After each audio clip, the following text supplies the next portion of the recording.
On this episode of 15 Minutes of Shame, we're going to have a candid conversation concerning the elephant that's in the room, from the break room to the bedroom. So let's talk. Today is about the power of you. We can be whatever we dream. You're locked into another episode of 15 Minutes of Shame. Each week, we'll help you rebuild your life one brick at a time by addressing real-life issues from a practical and biblical perspective. I had to believe in myself like never before. This is the Shame-Free Radio Show. Finding a solution to become the greatest. And now your host, minister, author, grief and trauma support specialist, Dr. Ronald Zion Roseboro. Ladies and gentlemen, this is it.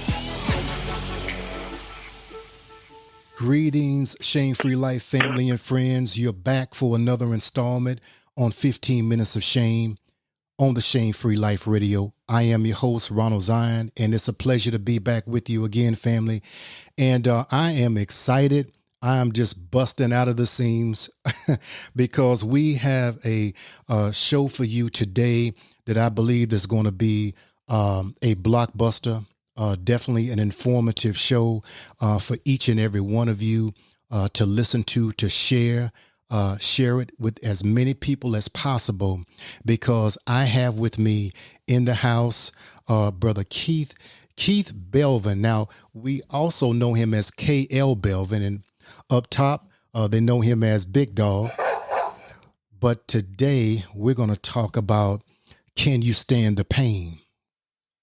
And, you know, we know about the New Edition song, Can You Stand the Rain? But can you stand the pain in dealing with mental health and men, specifically Black men in America, Black men all around the world for that matter? And before we get into it, I'm going to ask KL, Keith Belvin, to introduce himself, and I'm going to ask him a couple of questions. You know, we talked about this before, as far as who are you, what do you do, who do you do it for, and why do you do it? And I can go into a long dissertation as far as introducing this man who has so many accolades. He's doing so many amazing things within the community. But based on those questions, I'm going to deflect and I'm going to ask him. So Keith, KL Belvin, step to the mic and just introduce yourself for the Shame-Free Life family. All right. Appreciate you, brother. I love the introduction. You got to take you on the road with me. I am Keith KL Belvin, makes it easier, all one word. Keith KL Belvin, crisis specialist and award-winning author and publisher. And I say that not for vanity reasons. I say it because I put stuff out that catches people's attention.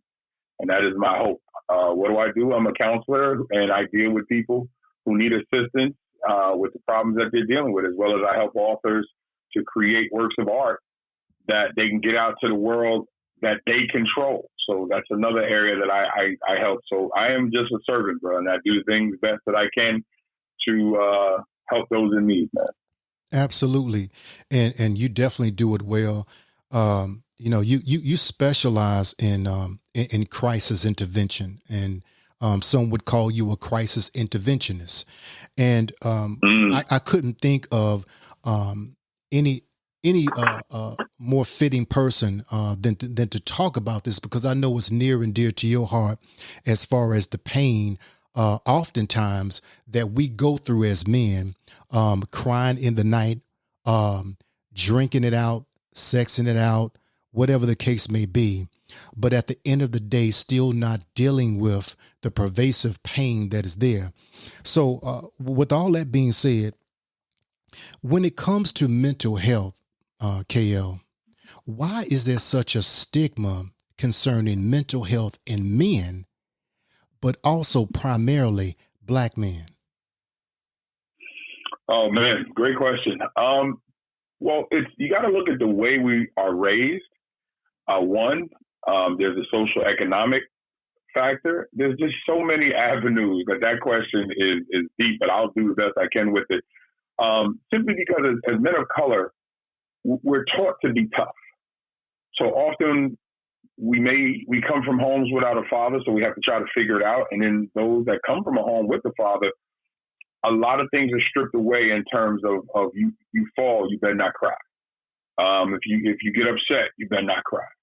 You get into a disagreement, you better go handle that. And so we're taught the aggression, we're taught the strong part, but we're never taught to deal with the things that need healing: empathy, sympathy, compassion. We're not taught those things. And so when those things are not there to be fostered at a young age, well, they're not going to be there in the later years. And so now when those things really are needed when dealing with relationships, dealing with problems at work, dealing in social economic circles, when either the lack thereof work or when you're on a job, how to deal with different things, we don't know how to do it. Now when you talk in culture, where we have a culture that doesn't vibe with get help and things like that, what are we supposed to do when now you got folks go, you don't share your business, you keep that to yourself, and I'm not crazy, I'm not going out here and ask for no help. So there's so many avenues that prevent solid mental health. And then the skin color, let's keep it real. The melanin in skin color automatically has us treated differently. We're feared, we're not respected, we're harmed, and in some cases hunted. So what are we supposed to do when all these factors push in on us and we don't have the understanding that we need assistance? That's what creates the problem. And that's why a lot of brothers just don't know to get help until everything is crashing in, and then it's, who do I turn to? Mm. You hit on so many different things there. You know how we do. We just flow with it. When you talk about these compound issues, and I was reading something early today, in this particular book. Actually, it was a crisis intervention book, and it talked about the acute issues, but it also talked about those chronic issues. Those acute meaning that, you arrive on the scene and certainly what you do, if you're called on the scene to deal with a particular issue because it is a crisis, it's a one-time event. But if you could speak to those chronic issues, meaning that layers and layers of trauma, layers and layers of grief, be it abandonment, be it rejection, which low self-esteem comes out of that, drug addiction, chemical dependency, or just any kind of addiction that we see in our communities. Can you speak to the chronic issues that oftentimes we go through? And so when a person is in a crisis, that one-time event, now it becomes bigger than life, because of the undercurrent of so many other issues that were not dealt with. And can you just speak to that? Sure. When we look at the word chronic, we're talking about persisting events, long time, long lasting, long term. So we're looking at things that stretch out over a lifetime. Well, actually, we're looking at things that stretch out over history. Mm. So as a man of color, we can't avoid discussing our history and what led us to this situation here. Now, we got to make sure that we don't get stuck where we drug ourselves out on just looking at history, that we forget the present, and then, of course, now we can't focus on the future. But we have to realize that from the time that we were dragged off those boats, we were mistreated. Things like buck breaking, where men did vile things to us in front of our women to make our women feel that there was no protection ever going to be available to you. So women started teaching their sons, don't fight back. And on through history. And I'm not going to sit here and go through the whole history lesson, but we have to look at those because that's chronic pain and trauma that follows on through the years. And so as you go through and you see all the things that go on, well, we're still having those conversations today. And I do a weekly show called Unapologetically Keith. We just talked last night about the mental trauma of police brutality. And you ask any person of color, have they had the talk? Well, that talk used to be about the birds and the bees. No. We now know as people of color that talk is what to do when you are confronted with a policeman, what to say, how to act, know to keep your mouth shut, and the goal is to get home. Well, that sounds like some sci-fi movie or some ill-fated drama where, you know, a person is being hunted. But yet there was a movie like that. Ice-T was in it. I think it was called Hunted. In The Purge, what did we see? A man of color being hunted down and Caucasians yelling, we have the right to kill him. That's right. So all of that factors into the chronic things that we deal with because the social economic situations that many people of color are in is chronic. The lack of education that many brothers and sisters suffer from is chronic. The poor relationships that a lot of men of color have to deal with, not seeing solid husbands and wives, is chronic. And once you start to look at all those negative pillars, you start to understand why there's such a devoid of feeling from men of color. We know that men infiltrate the prison system. Mm-hmm. And we know that the prison industrial complex is a major vehicle of money being made by folks that don't look like us. Mm-hmm. So that's another form of trauma. So when you line all these things up and then ask a man to try to deal with it when no one around him is saying, go get professional help, or professional help is not even offered in a way that seems palatable or pleasurable to even go, but that's a route. Well, we channel it through sports, we channel it through our penis, and we channel it through self-medication. So it's not shocking that there's a high level of abuse, child and domestic. There's a high rate of marijuana and drug use, high rate of hypersexuality, and then a high rate of superior athletes and everything else. Because when we channel, how many times have you heard young black athletes as they get older go, well, if it wasn't for sports, for me to channel, and then just write in whatever athlete that you want. All those are connected to chronic situations that have pushed us as black males into a position where it is very difficult. Now, not impossible, but very difficult to get the help that's needed. You know, you're absolutely right. It's so many different things that you said. And you know, I was looking earlier as well at the American Journal of Orthopsychiatry or psychiatry. Yes. And it talked about depression, but it began to look at so many different samples that were taken. And so it talked about the depression affects an estimated 17 million people annually. So when you talk about this depression, oftentimes as men, we hide the reality of the depression, even though that it's there, but it manifests in so many different ways that you just named and others. In dealing with or speaking upon the depression and where it actually stemmed from, and the racial injustice, and you know, we still have redlining going on. We still have so many different systemic issues that embody this country. Where is the church in all of this?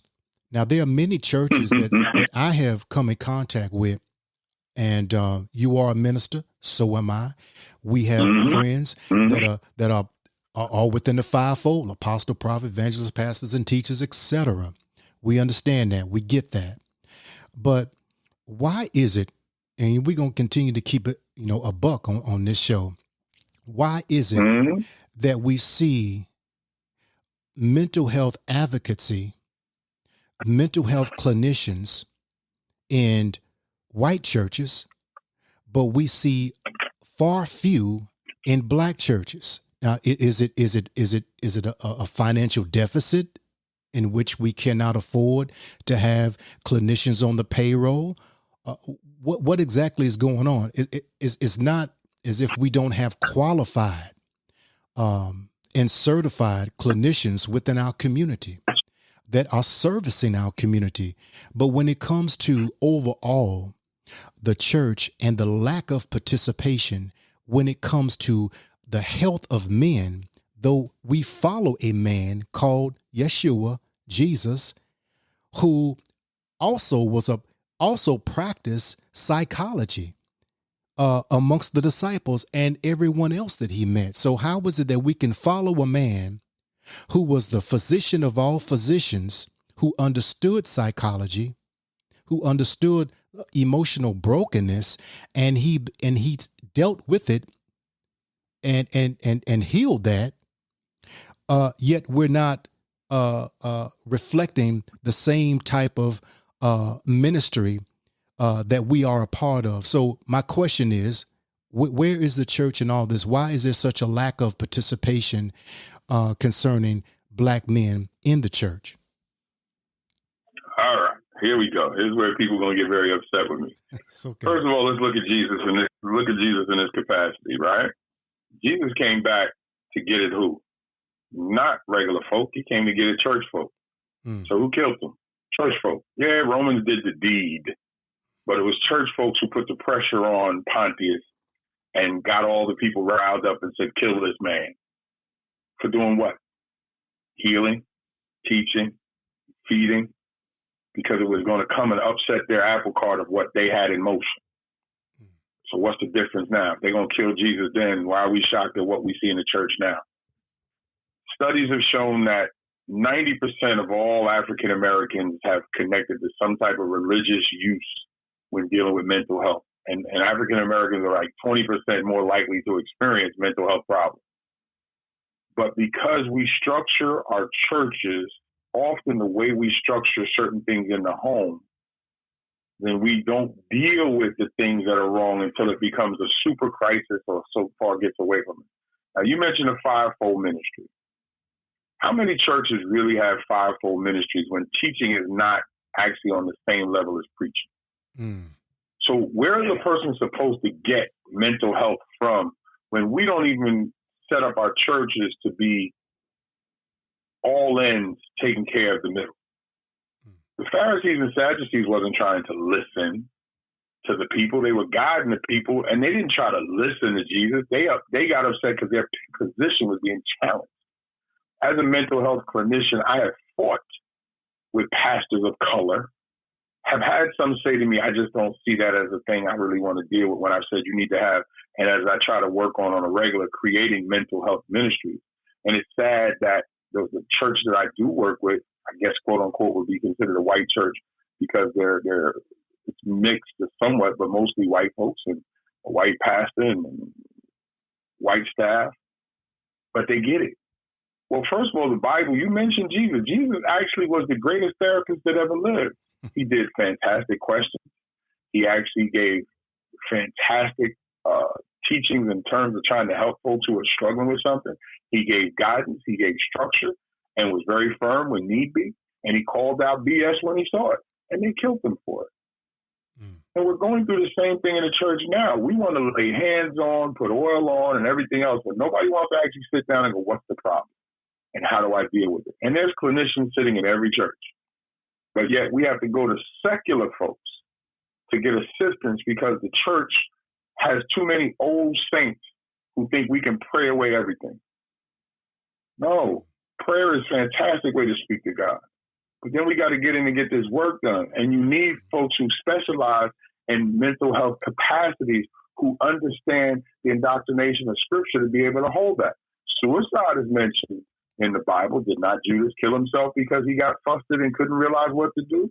Did we not see Elijah say he wanted to lay down and die? That suicide ideation. So you see things that are there in the Bible. We see trauma. We see all of it. And it's dealt with. And when you sit down with somebody and can offer that the Bible is actually an answer to the problems that we face as men and women, the church should be at the forefront. And my argument is simple. Someone outside should come in and be a part of mental health capacity who understands Scripture. So when a pastor says, Brother Keith will be here on Wednesdays and Fridays from 4 to 7 o'clock, book your sessions with him, and the church should pay for it. Because if you know that somebody is struggling emotionally, spiritually, physically, whatever, well, don't we say the church is the great hospital? The church is the place where you come to get fixed. Well, how can you invite anybody to the hospital but yet not have the specialist that they need? What hospital is that? Mm. And the goal should always be to fix the person so they don't need the hospital. If you want to just get them in and keep them there, that's an institution. That's not a hospital. And the problem is we have too many folks who are so busy talking about what it used to be and setting up things how churches used to be because nobody wants to question the past, and everything is drilled into if the pastor's vision accepts it, then we accept it. If the pastor's vision isn't, then we don't. And then we got a lot of these pastors who have no history of mental health understanding, telling folks how they should actually be treated when it comes to mental health. That's what a fivefold ministry was supposed to balance out. Because if you have a prophet speaking to the Lord, if you have a preacher preaching the word, if you have the disciples out there doing the hard work, if you have evangelists out spreading the word and telling everybody about it, the key is the teacher. The teacher now says, this is what's in the word. This is how the word plays out. This is how we use the word to fix what's wrong. So when you invite a mental health counselor, clinician in who has a strong understanding of scripture, he is going to inadvertently teach. He's going to inadvertently counsel. He's going to inadvertently pastor. He's going to use those tools because when we're behind closed doors and we can privately sit down and I go, what's the matter? Oh, my God, I can't stop staring at pastor's wife's behind. You do know that's a sin, correct? Now let's deal with why you do it. Mm. And you can go through the therapeutics, go through all the ideologies, and deal with the Bible at the same time and move this person closer to God. So when they go back out to be part of the parishioners, they're good. We're not doing that. And we're not doing it because we lack vision in the church. So people turn away from the church and go to second places. You're absolutely right. You said a couple of things here. And just to coincide with what you're saying, when we get down to the whole crux of it, you talked about rolling up your sleeves and putting in some work because you understand that regardless of what clinician, regardless of what therapist that you go see, that there must be an understanding that I must put in some work on myself. So this lethargy that we have, being very lethargic when it comes to mental health, and especially men. Now we understand that the Christ, he took 12 men and 12 boys and made them men. And, we talked about how he began to deal with them emotionally, psychologically, but most of all, spiritually, every area holistically in their lives. Do you see or do you foresee there being a shift in how we confront and how we participate in mental health as it relates to the church? Do you see a shift taking place? Because, Yeah, I'm sorry. Yeah, I definitely do. But I don't think it's going to be on the scale that it needs to be because, unfortunately, when we read the Bible, we know that in Revelations 2, 5 of the 7 churches become carnal. So if 5 of the 7 churches lose their positioning to the flesh, then where is the extra help supposed to come from? So, yeah, I believe that there's going to be a shift where people will be able to, and you're starting to see it now. You're starting to see and hear pastors say, I went and got therapy, I went and got help, and we have a lot of other folks who are mentioning it. The reason why you're not going to see it on the scale that it really needs to be on to really make a devastating difference is because we're still connecting poor mental health to demon possession.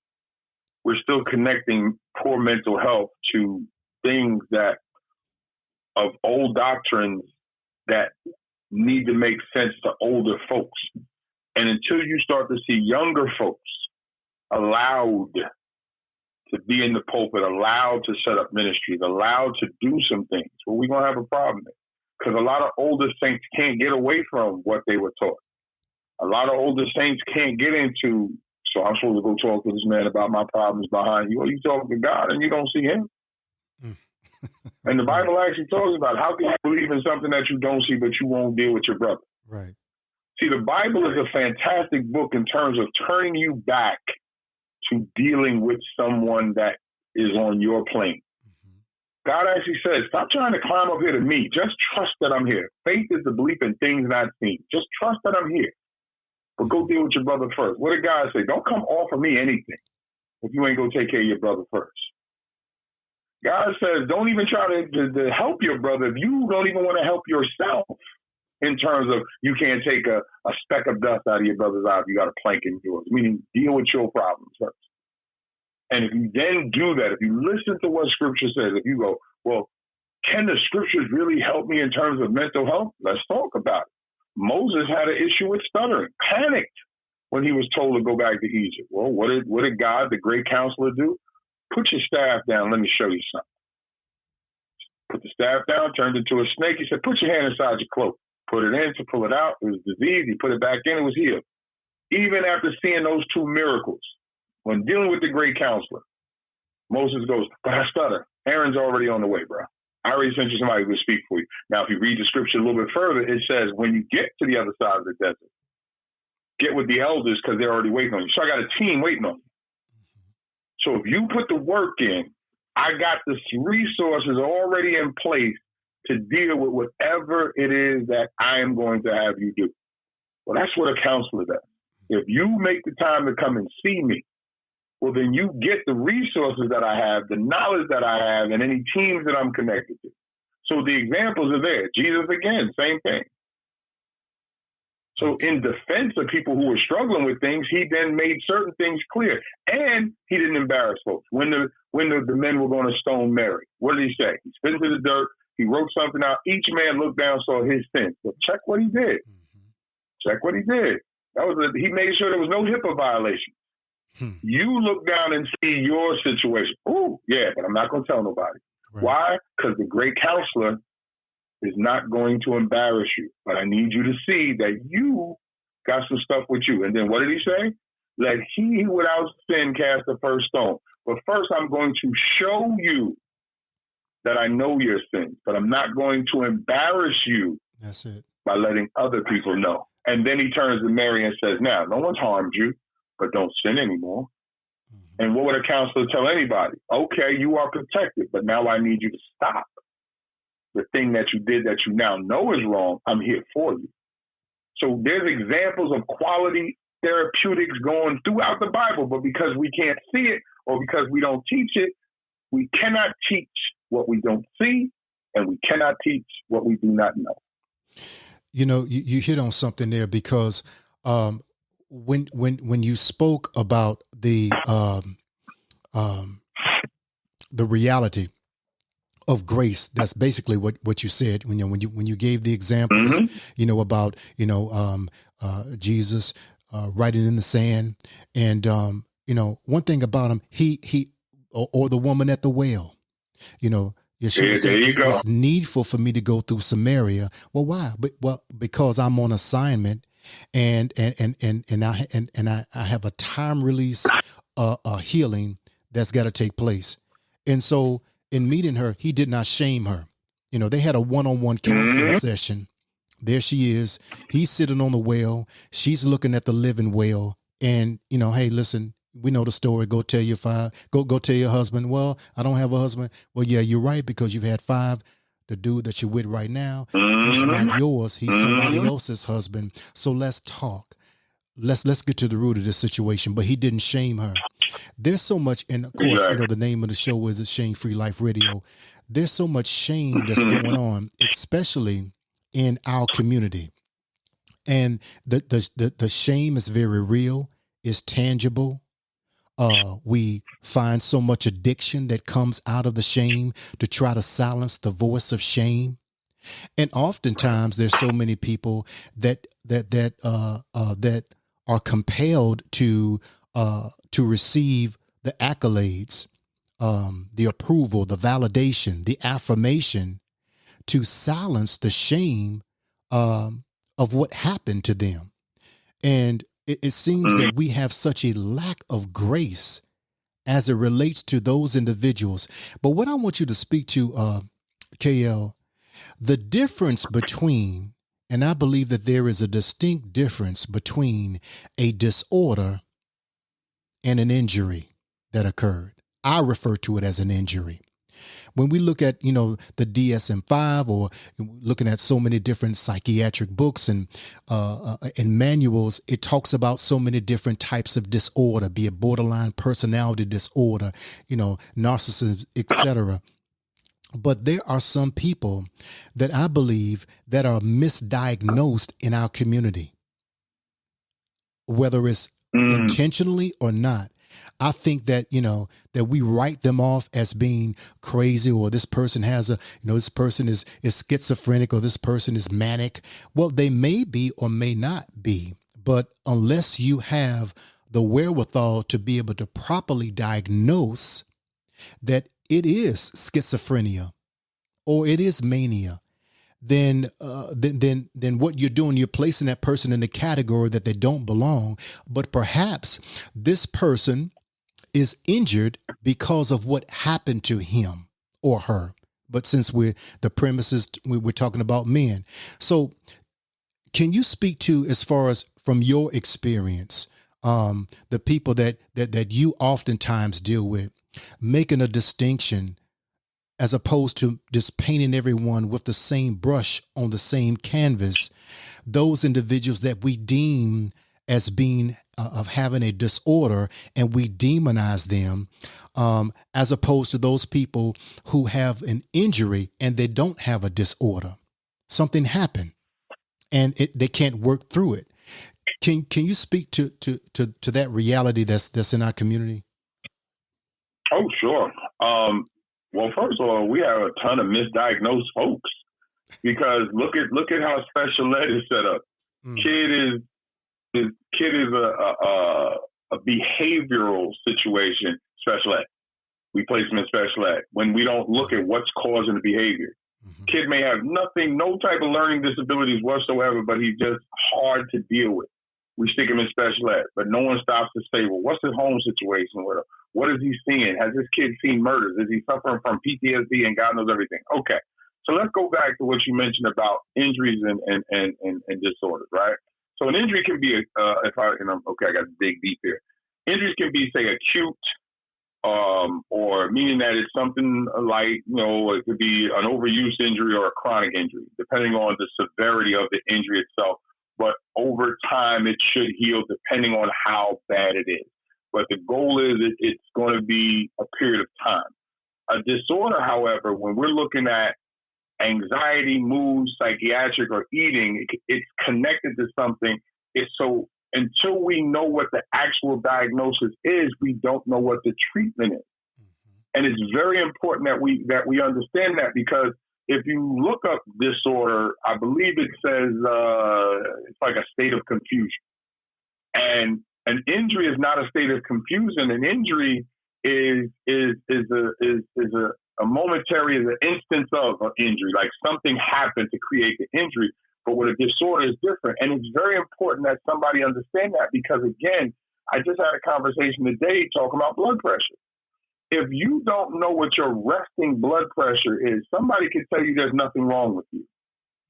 You have to have an idea of what you need to be able to bring to the table, so then the person knows what to do. So often in a lot of mental health situations that we deal with is that there's so much misdiagnosis, because there's so many folks who can't take quality assessments. And that's what I was getting to in a long way, is that if we don't do quality assessments, we will not know if it's an injury or if it's a disorder, because each one has to be dealt with differently. But it is on the individual who does that initial assessment. When I was in the classroom teaching, I had to do assessments for all of the kids in a particular class, and then I had to show that I know what each kid needed for me to be able to open up a door for them to get through to learn. A lot of teachers just come in and go, here's your Rexos, get it done. If you guys are too young to know what Rexos are, those are just worksheets. I'm an old dude, we call them Rexos. But no, that's not working, because if I'm a kid that needs some hands-on, if I'm a kid that needs to listen, or I'm a kid that's visual, you might not have stimulated me, so now you're hurting me. You're creating an injury. So it all comes down to the assessment and then the diagnosis. So I cannot diagnose what I don't first assess. When we have those two things working in conjunction with each other, now we can start to fix some of the problems. That's why folks have to turn to a quality counselor, a quality therapist, to sit down and be able to get a quality assessment, a tangible assessment at that, because your counselor, your therapist should be telling you what they're working on, just like your doctor tells you what's wrong. Don't get with a counselor or therapist that doesn't actually let you know what the objective that you guys are trying to work on or trying to achieve, and then what are the goals that we're going to put in place to get you there. If your therapist is not doing those things, you need to go ahead and leave that person because they're not helping. Mm-hmm. Mm-hmm. Absolutely. We're going to have to definitely bring you back on because there's so many different moving parts to this. There's so many different pieces to this puzzle. We're going to have to pull every piece together so that we can have a picture perfect reality. But the final question, and I know it's a question that we'll have to continue. Forgive me for asking you, but you in the midst of what you do, as far as being in the counseling arena, in the counseling human services field, you are an author. One of yes, and you have written some amazing books. One in which I be part Thank of. You. Appreciate Wordplay. And yes. but the blockbuster, in my opinion, of all books was From Gigolo to Jesus.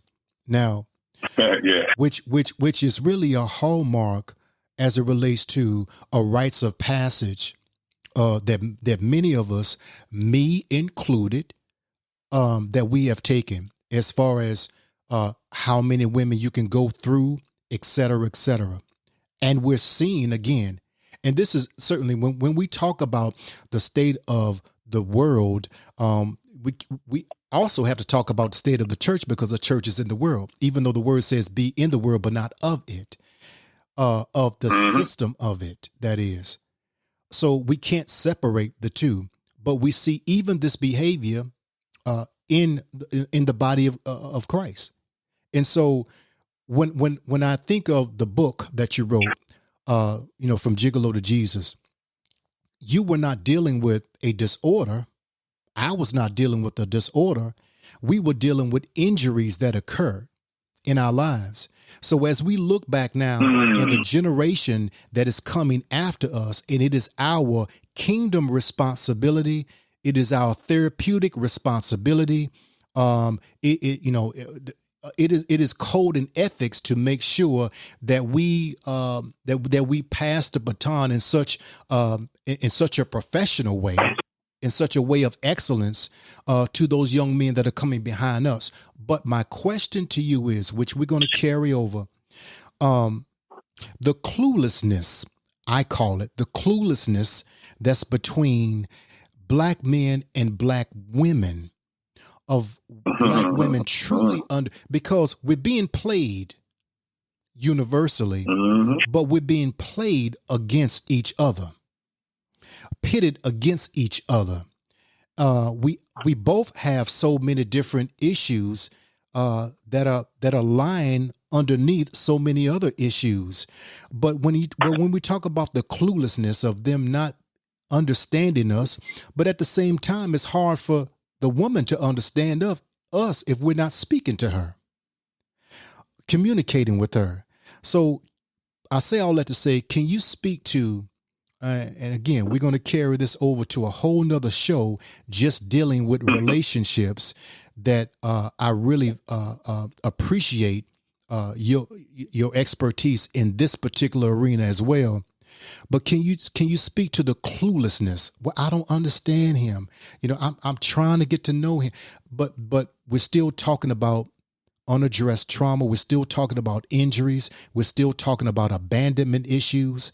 We're still talking about low self-esteem. We're still talking about being a black man in this country that is stressful in and of itself. So can you talk about the cluelessness between the relationship between black man and black woman?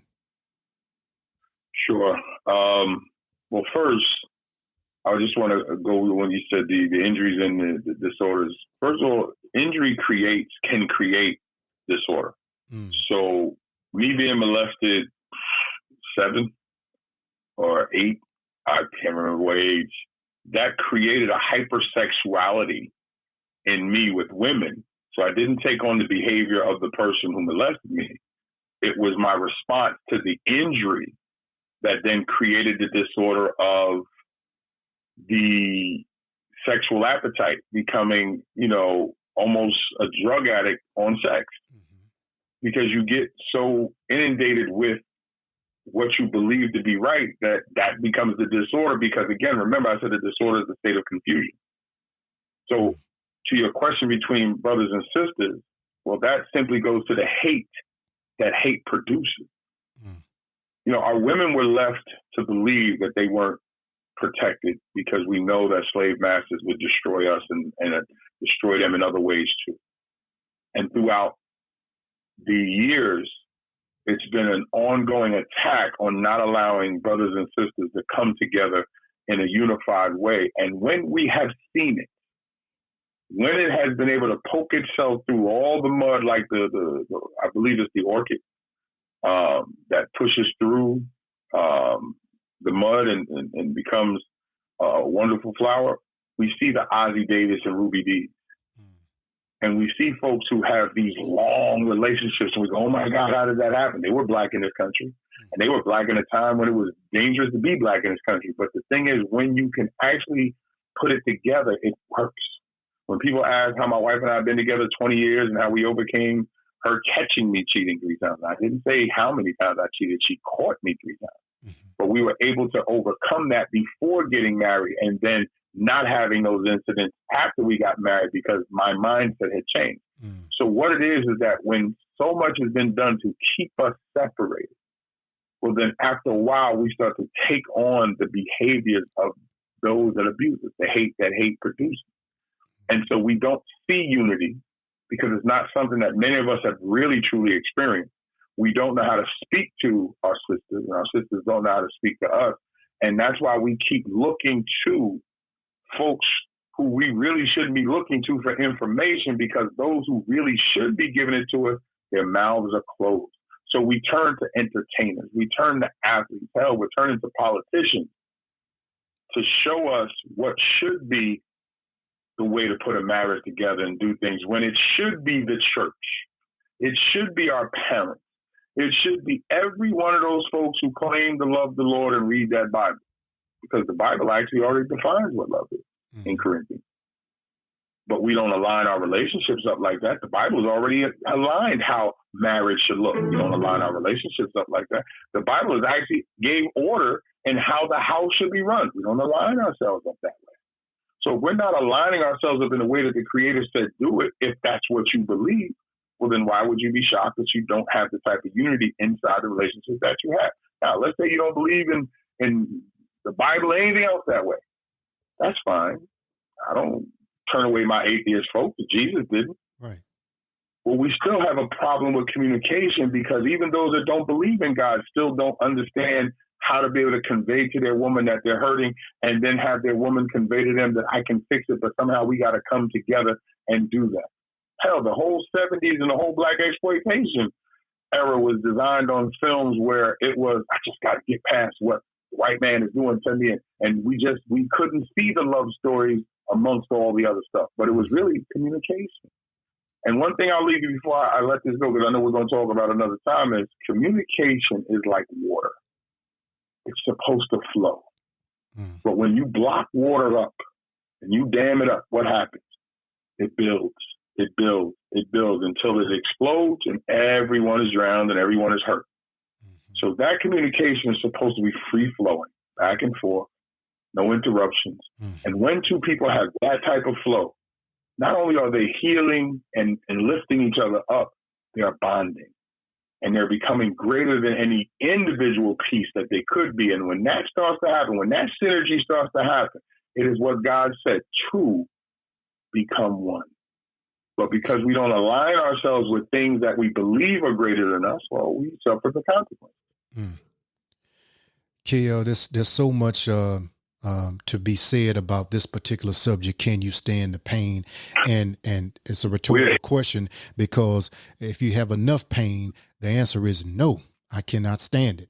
And so with that being said, what are some of your final thoughts as far as bringing a remedy to all of this? And I know that this we're not done with this conversation at all. But Mm-hmm. if you could give some final words to those individuals that are hurting out there, that are fragmented in their own souls, that have issues with, just anger issues, etc. But primarily men, men that not finding any peace at the bar, not finding no peace in church. But God still has a purpose and a plan for their lives. And so what are some of your final thoughts as it relates to being injured, mental health, and the stigma that surrounds it concerning men, primarily black men? I would say understand that your pain is not greater than you are. It just makes you believe that. Second, don't be fearful to ask for help. Brothers are quick to ask for help when they're trying to get up in somebody's pain. Use that same energy. Keep that same energy when it comes to how do I fix what's wrong. And understand, for me as a Christian, I'm always going to offer the faith, not to just indoctrinate you, to give you another route around what is wrong. And then when you start to see that there's other pathways to a calmness and to a peace, you then can tackle the things that are really wrong. But you need assistance. Don't be scared to invite somebody to the table to help you. Jesus said, I'm here for the sinners. I'm not here for the righteous. Because he came to show you that I'm here for those who need help. I've not come for the righteous. I've come for the sinners. And we have to understand that as those sinners, there's somebody searching for us to help us. But they cannot help if your mouth is closed. A closed mouth does not get fed. And I'll leave you what my grandmother left me when I first got separated from my first wife, and I was back home and couldn't believe that I had screwed up, that I messed up and was back home. She said, cry tonight and then get your ass up and start living your life, because we didn't raise you to be soft. And I want every man out there to understand that there's nothing soft with being emotional. What's soft is that you're laying there and dying in silence. That's soft. A brave, strong man goes to somebody else and says, I can't. Can you help me? And if that man can't help you, go to somebody else. But there's help out there. There's brothers out there who will help you. They have to know you need help. Do that, and we can start to fix things. There's some women out there waiting to get behind a dude like that. But they're not going to expose themselves because they've been hurt too. And that's a whole other thing that we need to talk about. But just put it into motion and watch how it all falls into place. I'll leave you with that.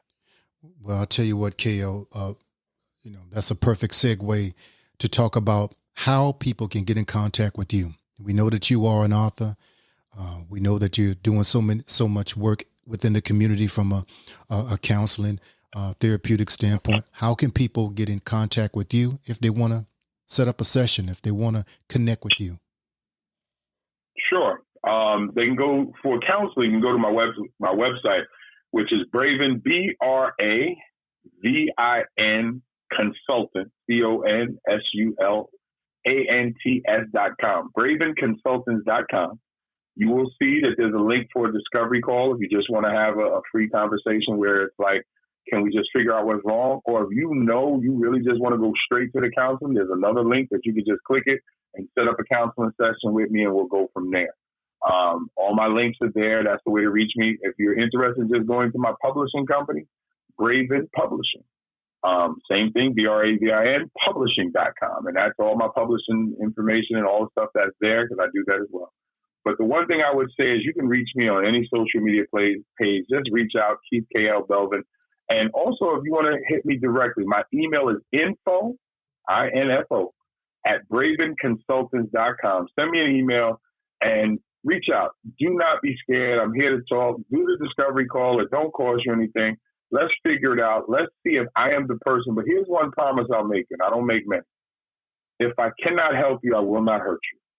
If I cannot help you, I will say so, but I will work with you to find somebody who can help you, or at least give you my professional opinion to send you off in the right direction. I do not take cases if I do not think I can help the person, because then I'm doing damage to you simply for $1. I won't do that. God won't allow me to do that. And so I just want to say that to you. And anybody listening, don't struggle quietly. There's people out there. I have people I'm connected to. If for any reason my schedule doesn't work with your schedule, I got brothers and sisters that I can reach out to get you somebody. So please don't sit there and get to the point that you think the only way to deal with something is to check out and turn your lights off. Don't do that. There's somebody here to help, and I'm here. Absolutely. Look him up.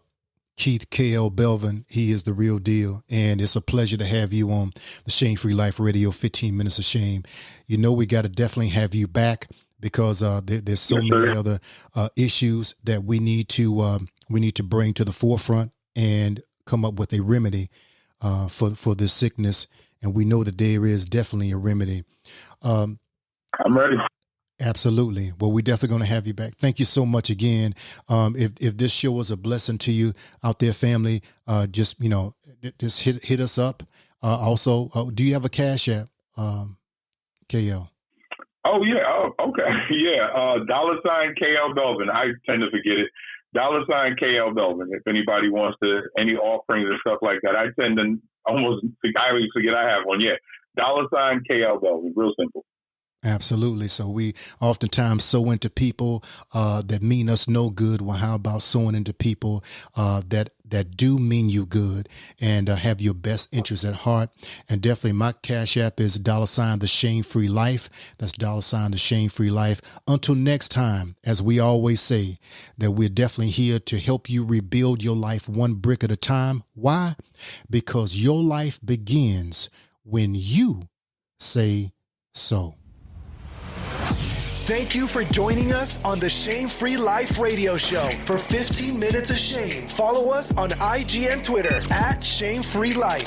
For information on promoting your business with us, contact us at theshamefreelife@gmail.com. Until next time, your life begins when you say so.